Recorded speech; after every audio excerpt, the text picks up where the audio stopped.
ইসলামের ইতিহাসের মধ্যে যার নাম স্বর্ণ অক্ষরে লেখা হয়েছে তার নাম হলো বাদশাহ হারুনুর রশিদ। কথা বলেন ঠিক কিনা?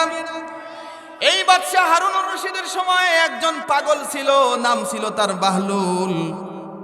এই বাহলুল পাগল কিন্তু যেন তেন পাগল ছিল না, এটি ছিল আল্লাহর পাগল।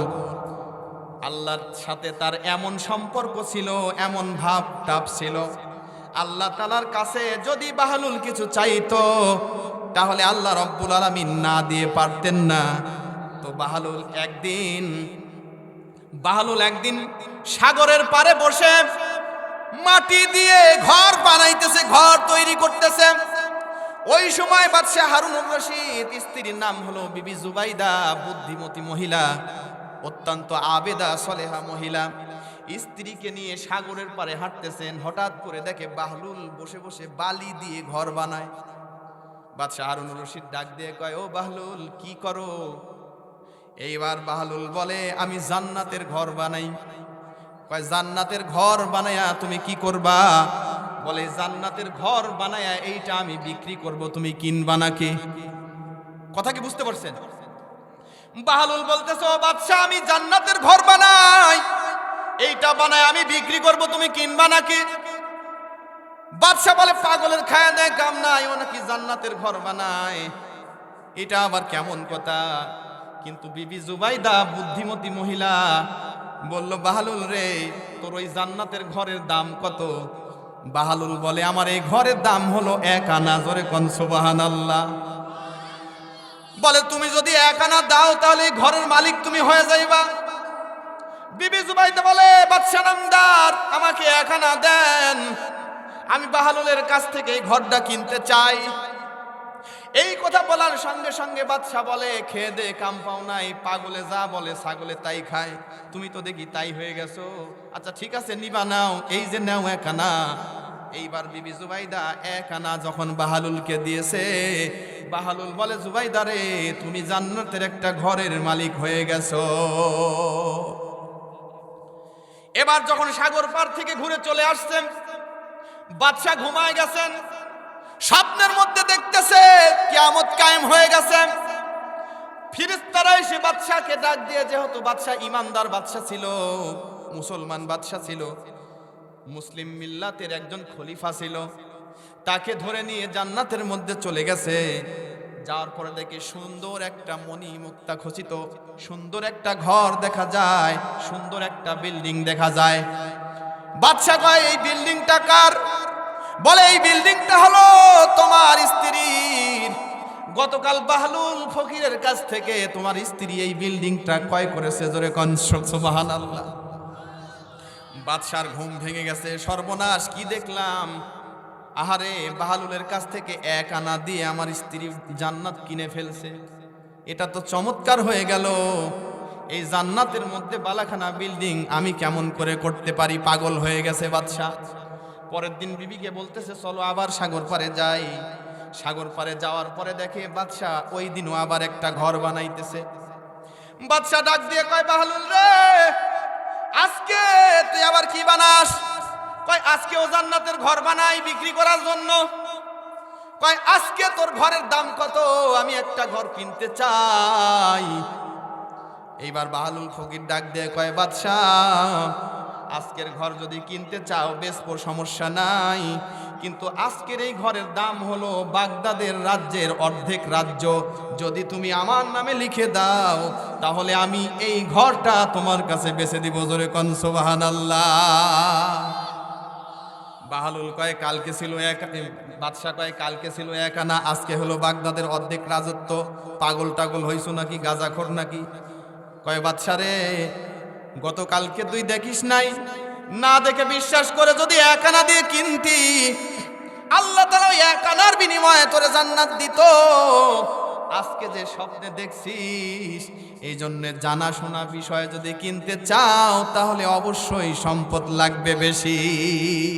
কথা কি বুঝতে পারছেন ভাই? বাদশা কয়, সর্বনাশ, তাহলে তো কেনা আমার হলো না। বাদশা পাগল পারা হয়ে গেছে, কেমন করে জান্নাতের মধ্যে ঘর বানানো যায়। পরের দিন রাত্রিবেলা ফেরেশতারা এসে ডাক দিয়ে কয়, বাদশা নামদার, তুমি যদি জান্নাতের মধ্যে ঘর বানাতে চাও, আল্লাহ তাআলা বলেছেন, তাহলে তুমি একটা মসজিদ বানাও। কি বানাও? একটা মসজিদ বানাও। কেননা মসজিদ যদি কেউ আল্লাহর কোন আল্লাহর বান্দা বানায়, তাহলে কোন আল্লাহর বান্দা মসজিদ বানানোর কারণে আল্লাহ তাআলা তার আমলে নামায় মসজিদ বানানোর কারণে জান্নাতের বিল্ডিং বালাখানা বানায় দেয়। জোরে কোন সুবহানাল্লাহ। মান বানা মসজিদান লিল্লাহি বানাল্লাহু লাহু বাইতান ফিল জান্নাহ। যেই আল্লাহর বান্দা মসজিদ বানাবে, আল্লাহ রাব্বুল আলামিন ওই বান্দার জন্য জান্নাতের মধ্যে বালাখানা তৈরি করে। জোরে কোন সুবহানাল্লাহ।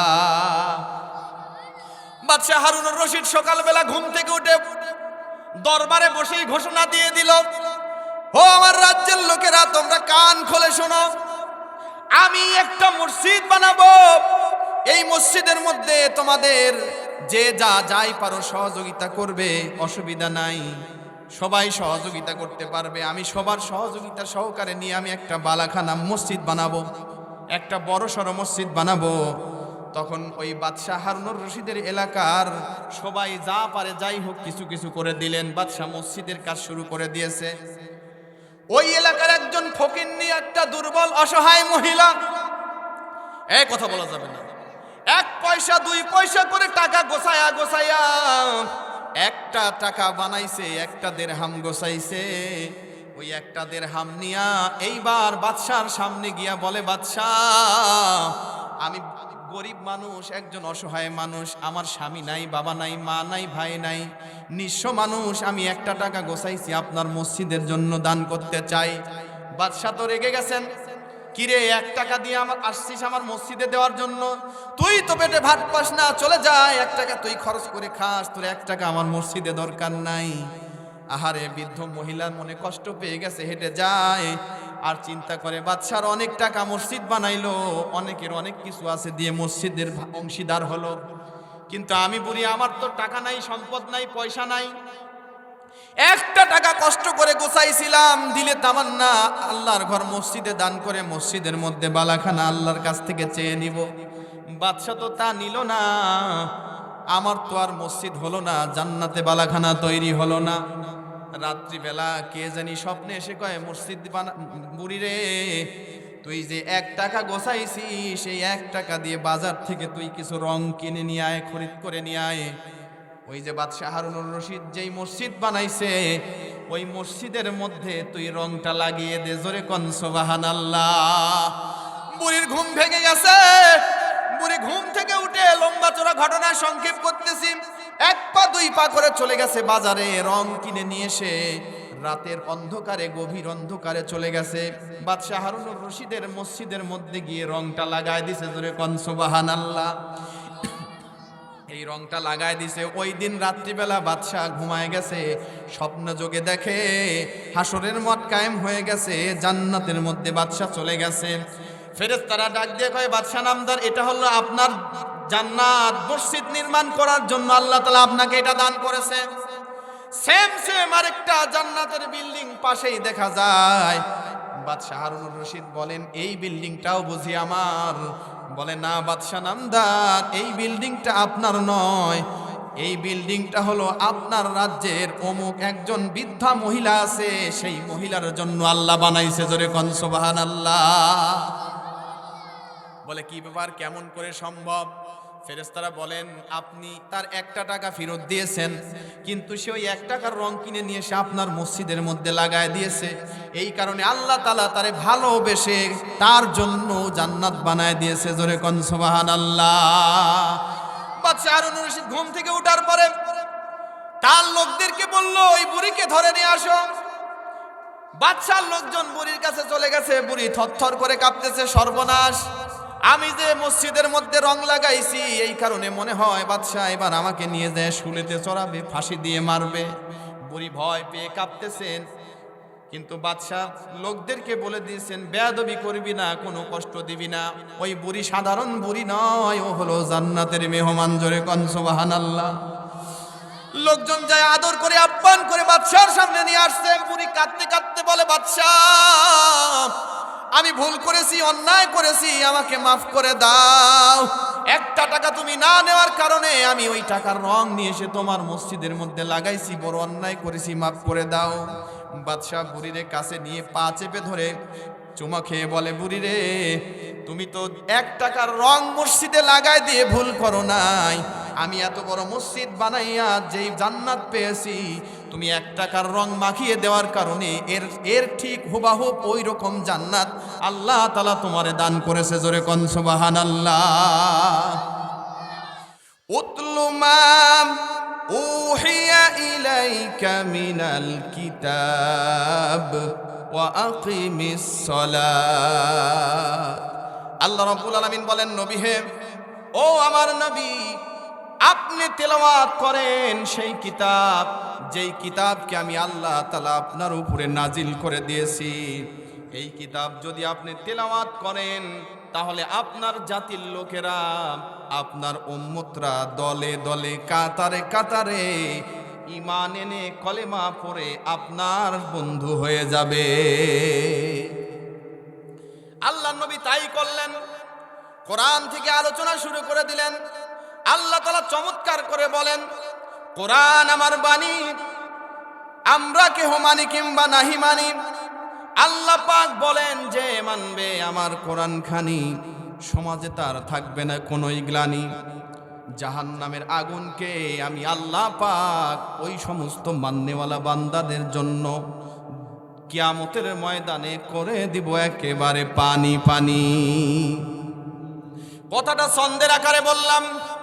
আল্লাহ সুবহানাহু তাআলা বলেন, এই কথার দলিল দিয়ে সূরাতুল ইব্রাহিমের প্রথম আয়াতের শেষের অংশে আল্লাহ তাআলা সুন্দর করে বলেন, লিতুখরিজান নাসা মিনাজ-যুলুমাতি ইলান নূর। আল্লাহু আকবার বলেন। আল্লাহ রাব্বুল আলামিন বলেন, মানব মণ্ডলী তোমরা শোনো, এই পৃথিবীতে যত পথ রয়েছে, যত রাস্তা রয়েছে, যত মত রয়েছে, সকল মত থেকে ফিরে, সকল রাস্তা থেকে ফিরে, সকল বিভীষিকাময় অন্ধকার থেকে ফিরার জন্যে আমি আল্লাহ পাক নাজিল করে দিয়েছি কোরআন নামক কিতাব। এই কিতাব যারা মেনে নিবে, বাস্তবায়ন করবে জীবনে, আমি আল্লাহ তাআলা তাদেরকে বান্দা হিসেবে করে নিব গণ্য, এবং ওই সমস্ত মান্যওয়ালা বান্দাদেরকে কিয়ামতের ময়দানে জান্নাত দিয়ে করব ধন্য। চিৎকার দিয়ে কোন সুবহানাল্লাহ। কোরআন মানার দরকার আছে না নাই? আওয়াজ দিয়ে বলতে হবে, আছে না নাই? কেননা আল্লাহর কালাম হলো সব চাইতে শ্রেষ্ঠ উৎকৃষ্ট একটি কিতাব, যার মধ্যে কোনো প্রকারের ভুল নাই, ভুলের সংশয় নাই, পরিপূর্ণ পিউরিফাই স্বচ্ছ একটি কিতাব। আল্লাহ তাআলা কুরআনুল কারীমের শুরুতেই সুন্দর করে বলে দেয়, আলিফ লাম মিম যালিকাল কিতাবু লা রাইবা ফি হুদাল লিল মুত্তাকিন। আল্লাহ রাব্বুল আলামিন বলেন, এই কিতাবের মধ্যে কোনো ভুল নাই, এই কিতাবের মধ্যে কোনো ভুলের সংশয় নাই, পরিপূর্ণ পিউরিফাই স্বচ্ছ একটি কিতাব আমি আল্লাহ তাআলা নাজিল করে দিলাম। এই কিতাব নাজিল করে দিলাম হুদাল লিল মুত্তাকিন, যারা মুত্তাকিন হবে তাদের হেদায়েতের জন্য। জোরে কোন সুবহানাল্লাহ। তাহলে কোরআনের মর্যাদা আছে না নাই? কোরআনটা হলো জিন্দা। এই কোরআনকে যদি প্রশ্ন করা যায়, কোরআন উত্তর দিতে পারে। জোরে কোন সুবহানাল্লাহ। কোরআন যে জিন্দা, কোরআন যে উত্তর দিতে পারে, এই মর্মে আমার দেশের একজন ভাই সুন্দর করে কবিতার আকৃতিতে ছন্দে ছন্দে বলেন, কোরআন হলো এই দুনিয়ার জীবন্ত গ্রন্থ। কোরআন কি গ্রন্থ? জোরে বলেন। কোরআন হলো এই দুনিয়ার জীবন্ত গ্রন্থ। তুমি প্রশ্ন করলেই উত্তর পাবে, তুমি প্রশ্ন করলেই উত্তর পাবে, এমন প্রাণবন্ত কোরআন হলো এই দুনিয়ার জীবন্ত গ্রন্থ। কথা বলেন ঠিক কিনা? যদি প্রশ্ন করো তোমার নাম কি হে প্রাণপতিন, বলবে তখন ইন্নাহু লাকুরআনুল কারীম। কথা বলেন ঠিক কিনা? আছে না নাই? যদি প্রশ্ন করো তোমার নাম কি হে প্রাণপতিন, বলবে তখন ইন্নাহু লাকুরআনুল কারীম। যদি প্রশ্ন করো কোরআন তোমার দেশের বাড়ি কই, বলবে সে লৌহে মাহফুজ ঠিকানাহীন নই। বলো দুনিয়াতে আছে কটা বই, বলো দুনিয়াতে আছে কটা বই, এমন মধুমন্ত কোরআন হলো এই দুনিয়ার জীবন্ত গ্রন্থ। বলা যায় যুবক ভাইরা, বলা যায় কোরআন হলো এই দুনিয়ার জীবন্ত গ্রন্থ। তুমি প্রশ্ন করলেই উত্তর পাবে, তুমি প্রশ্ন করলেই উত্তর পাবে, এমন প্রাণবন্ত কোরআন হলো এই দুনিয়ার জীবন্ত গ্রন্থ। চিৎকার দিয়ে কোয়া যায় কি মারহাবা। আপনারা কি বেজার হচ্ছেন? আপনারা হয়তো পোস্টারে দেখছেন আমার নামের সাথে একটা ছোট্ট কথা লেখা আছে, ইসলামিক সঙ্গীত শিল্পী। আমি যদি এরকম দুই একটা কথা কোরআন থেকে, কোরআন দিয়ে সাজানো সুন্দর কিছু সঙ্গীত আপনাদের সামনে উপহার দেই, আপনারা কি বেজার হবেন? যদি বেজার হন তাহলে বলবো না, বলবো। সম্মানিত ভাইরা আমার, আলোচনা করতেছিলাম কোরআন নিয়ে। এই কোরআন হলো আমার আপনার জীবন বিধান। এই কোরআনুল কারীম নাজিল করা হয়েছে মুমিনদেরকে, মুত্তাকিদেরকে হেদায়েত দান করার জন্যে। কিন্তু কোরআনুল কারীম পাইকারি হারে কাউকে হেদায়েত দিবে না। কথা বলেন ঠিক কিনা? আল্লাহ তাআলা বলেন, আল্লাযীনা ইউমিনুনা বিল গায়বি ওয়া ইউকিমুনাস সালাতা ওয়া মিম্মা রাযাকনাহুম ইউনফিকুন। চিৎকার দিয়ে কোন আল্লাহু আকবার। আল্লাহ রাব্বুল আলামিন বলেন, আল্লাযীনা ইউমিনুনা বিল গায়ব, যেই ব্যক্তিগুলো এই পৃথিবীতে আমি আল্লাহ তাআলাকে না দেখে বিশ্বাস করবে, মেনে নিবে, ওই ব্যক্তিরাই হলো মুত্তাকি। ওই ব্যক্তিরাই কি? ওই যে আল্লাহ তাআলা বলেছেন, জালিকাল কিতাবু লা রাইবা ফি, এই কিতাবের মধ্যে কোনো ভুল নাই, হুদাল লিল মুত্তাকিন, আর এই কিতাবটা মুত্তাকিদের হেদায়েত দান করবে। এখন মুত্তাকি না হলে তো হেদায়েত পাওয়া যাবে না। আমি আপনি যতক্ষণ পর্যন্ত মুত্তাকি হতে পারবো না, ততক্ষণ পর্যন্ত আল্লাহর কালাম কোরআন আমাকে আপনাকে হেদায়েত দিবে না। আল্লাহ তাআলা এখানে বলেনি হুদাল লিন্নাস, সকল মানুষের জন্য এটা হেদায়েত। এই কথা কি বলা হয়েছে? বলা হয়েছে হুদাল লিল মুত্তাকিন। কি বলা হয়েছে বলেন? অর্থাৎ মুত্তাকিনদের জন্য এটা হেদায়েত, সকলের জন্য হেদায়েত নয়। কোরআন সবাইকে উপকৃত করবে, কোরআনের জিন্দেগি যদি কেউ মেনে নেয়, কিন্তু হেদায়েত এই কোরআন কখনো দিবে না যতক্ষণ পর্যন্ত সেই মানুষ মুত্তাকি না হয়। এবার মুত্তাকির সংজ্ঞা দিতে গিয়ে আল্লাহ তাআলা এর পরের আয়াতে বলেন, আল্লাযীনা ইউমিনুনা বিল গায়ব, এক নাম্বার বিষয় হলো আমি আল্লাহ তাআলাকে না দেখে যারা বিশ্বাস করবে তারা হলো মুত্তাকি। খারাপ লাগতেছে আলোচনা? একটু বসেন, উঠাউঠি করবেন না, তাহলে আলোচনার প্রাণবন্ত অবস্থা নষ্ট হয়ে যায়। আশা করি যতক্ষণ থাকবেন ভালোই লাগবে। এরপরে প্রধান আলোচক তো আমার চাইতেও আরো হার্ড, অনেক অনেক মজাদার আলোচনা আপনাদেরকে শোনাবেন ইনশাআল্লাহ। সম্মানিত ভাইয়েরা আমার, এই জন্য আমি আলোচনা করতেছিলাম তাফসীরের আঙ্গিকে। আমি জানি আপনারা সুজানগরের লোক, আপনাদের বড় বড় চোখ, আলোচনা শোনা যেমন তেমন কাহিনী শোনার ঝোঁক আছে না নাই? আমিও কাহিনীর দিকে যাব, কিন্তু একটু সময় আমারে দেওয়া লাগবে। রাজি আছেন না নাই?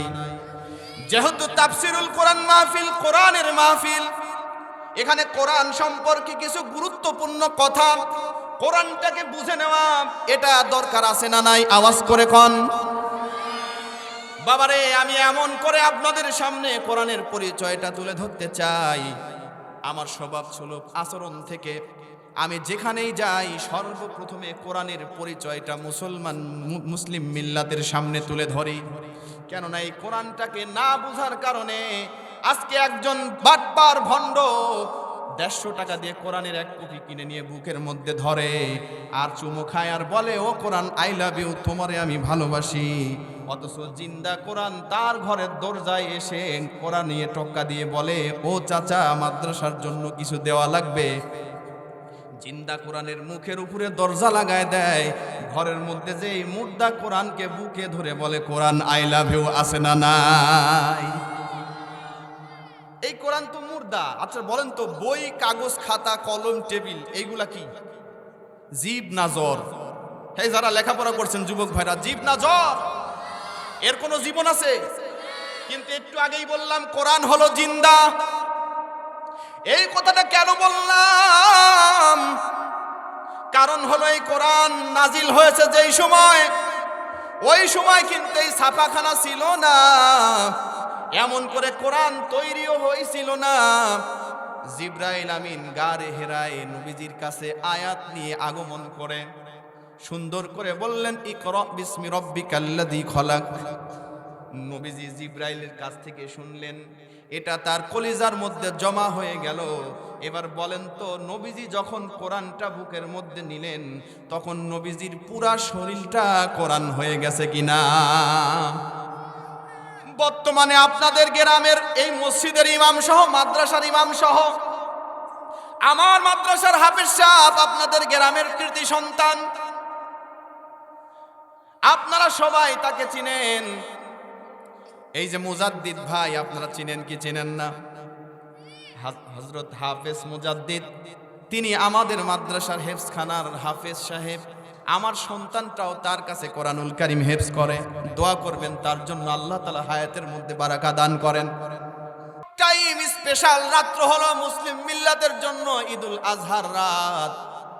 এই রাত্রে যারা বন্দেগী করবে, আমল করবে, আল্লাহ তাআলা অফুরন্ত সওয়াব দিয়ে আমল নামা ভরে দিবে। জোরে কোন সুবহানাল্লাহ।